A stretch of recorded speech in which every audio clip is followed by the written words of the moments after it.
নমস্কার বন্ধুরা, মনুর ফ্যামিলি ব্লগের নতুন আরও একটা ভিডিওতে তোমাদের সকলকে স্বাগত জানাই। আশা করি সকলে ভালো আছো, আমরাও ভালো আছি।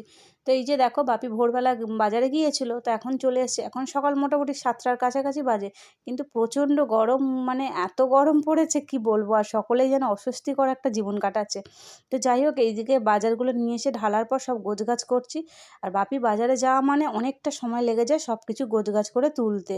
তো এদিকে গোছগাছের পর গিয়েছিলাম চান করতে, চান টান করে এইদিকে আমার গপুকেও স্নান টান করিয়ে পুজো দেওয়া হয়ে গেছে। আর এখন আমাদের যেহেতু 6:30টার মধ্যে জল চলে আসে, তো অনেকটা তাড়াতাড়ি কাজটা সকালবেলার মিটে যায়। তো এইদিকে গরম যে হারে পড়েছে, মানে মনে হচ্ছে সকাল সকাল কাজ মিটিয়ে ঘরে ঢুকে পড়ি, একদম বাইরে বেরোতে ইচ্ছা করছে না, প্রচুর গরম পড়েছে।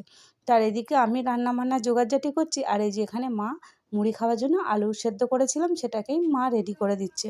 আর এই যে মুড়ি টুড়ি খেয়ে এখন বসেছি সবজি কাটতে। তো কী রান্না হবে সেটাই চিন্তা করছিলাম। তো একটুখানি কুমড়ো শাক কাটা হয়েছিল, সেটা করেছি।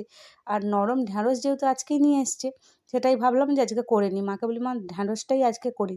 ঢ্যাঁড়স দেখবে 1-2 দিন রেখে দিলেই পেকে যাবে, আর ভালো লাগে না। আর বাজার থেকে চিংড়ি মাছ নিয়ে এসেছিলো। তো প্রত্যেকবারে চিংড়ি মাছের নয় তরকারি হয়, ঝাল হয়, নয় ভাতে দেওয়া হয়। তো এবারে বলেছি মা ঢ্যাঁড়স দিয়ে চিংড়ি মাছ করতে। ঢ্যাঁড়স চিংড়ি দিয়ে মাছটা করলে বেশ খেতেও ভালো লাগে। আর চিংড়ি মাছ এমনই একটা জিনিস, তুমি যাতেই দেবে তার স্বাদটা যেন সত্যিই বেড়ে যায়। তো ওই যে ওখানে রান্নাবান্না আমার সমস্ত কিছু কমপ্লিট করে ফেলেছি। আর এই যে পোনা মাছ নিয়ে এসেছিলো, এই যে মাছের ঝাল হয়েছে, একটা ঢ্যাঁড়স দিয়ে ওই যে চিংড়ি মাছ দিয়ে একটু তরকারি মতো করেছি। করার পর না হঠাৎ করেই সবাই বলছে যে শিবতলায় রেশন দিচ্ছে দুয়ারে সরকারে। তো আমার জারে চলে গেছে। তো আমাকে বলছে, দিদি যাবে, চলো না তাহলে। কোনো রকম রান্নাগুলো কমপ্লিট করেছি। ভাগ্যিস সকাল সকাল চানটা করে নিয়েছিলাম, নাহলে এখন চান করার চিন্তা করতে গেলে অনেকটাই দেরি হয়ে যেত। তো বেশি কিছু করতে পারলাম না, কারণ সংসারে অনেক কাজই ফেলে রেখে যাচ্ছি। মানে হঠাৎ করেই ফোন করেছে, বলছে মাল দিচ্ছে, অনেকটাই খালি আছে, তাহলে চলে আসো। তো আমি এই যে একাই যাচ্ছি এখন। আর খুব রোদ, জানো তো, প্রচুর রোদ। মানে এতটাই গরম লাগছে। এখন কটা বাজে, প্রায় মোটামুটি 11টার কাছাকাছি বাজে। তো অর্ধেক কাজ মিটিয়ে চলে এসেছি। আর মানে ছাতাটাও আনতে তাড়াহুড়োতে ভুলে গেছি। আর জানো তো, এখানে যদি আমি না রেশন নিই, আমাকে আবার সেই রোডে যেতে হবে। সেখান থেকে রেশনটাই আমাকে নিয়ে আসতে হবে অত দূর থেকে। যেহেতু বাড়ির সামনে দেয়, সবাই নিচ্ছে, তখন মা বলে তুমিও চলে যাও। আর আগে জানো তো, আমার শাশুড়ি মায়ের হাতে মানে ছাপ নিত। এখন তো মানে যাদের বাড়ির রেশন, তাদের যদি না আঙুলের ছাপ দেয় হবে না। যার কারণে ওই জন্য আমাকে আসতে হয়। এখানে আসার পর গোপাল এখন কুরকুরে খাচ্ছে, ওর মাও আরে কিনেছে। তো আমাকে গোপাল বলে, বড় মা তুমি একটা খাও। যে খাবো না বলছিলাম, তো জোর করতে একটা গালে নিয়েছি। নিয়ে যে বসে আছি, দেখো প্রচুর ভিড়, আর কি গরম হচ্ছে কি বলবো। আর এই যে এদিকে চাল, আটা আর সব দেওয়া হচ্ছে। আর এই যে ওখানে এই শিব মন্দিরের উপরে লিঙ্ক হচ্ছে, যেহেতু ওখানটা ছাওড়ার মতো আছে, তো বেশ লিঙ্ক করছে। আর এসে দেখছি প্রচুর ভিড়। কিন্তু দুর্ভাগ্য বিষয় হলো, মানে 20-25 জনের মতো রেশন নিয়েছে, ব্যাস লিঙ্ক আউট হয়ে গেছে, কোনো লিঙ্ক নেই। এখন কখন দেবে কোনো ঠিক নেই। প্রায় আমরা 1 ঘন্টার মতো বসেছিলাম। এখন ঘড়িতে প্রায় 12:30টার কাছাকাছি বেজেই গেছে। তো এতক্ষণ আমার মানে যে যে কী হাসি লাগছে, আর কী যে অবস্থা কী বলবো। সকলেই আমার মতো ফিরে গেল খালি ব্যাগ নিয়ে। আর এসে যেটুকু সংসারের কাজ বাকি ছিল সেইটুকুই মানে এবার সারতে শুরু করেছি। তো মাকে আমি বারণ করেই গেছিলাম যে এগুলো করতে হবে না, আমি আসবো এসে করবো। নাহলে মা বলেছিল আমি ধোয়া মাজা করে নেবো। আমি না, তোমায় করতে হবে না। তো এই যে মানে তখন তো শুধু রান্না করেই চলে গেছিলাম, গ্যাস ট্যাস কিছু মুছিইনি।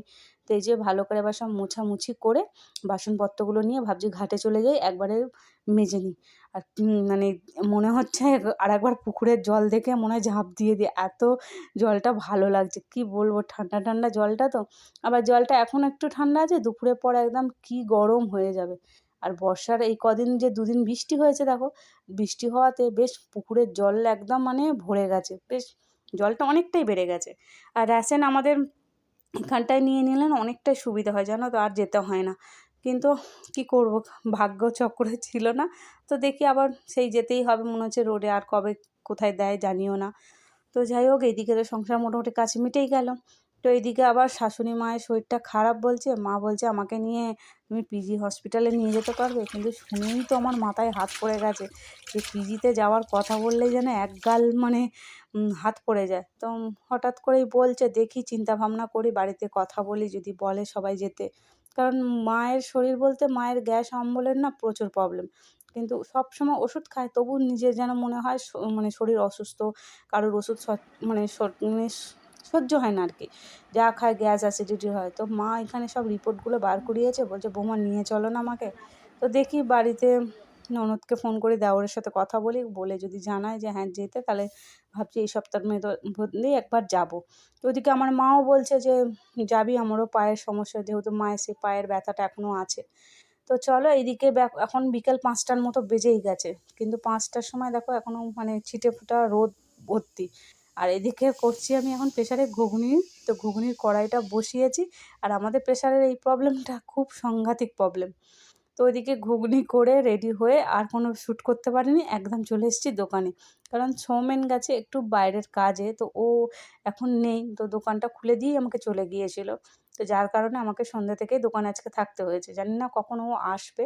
তো আসার পর ও আমাকে ফর্দ দিয়ে গেছিলো একটা, আর একজন এসে আমাকে একটা ফর্দ দিল, বললে এই মালগুলো কিছুক্ষণ পর এসে নিয়ে যাবে।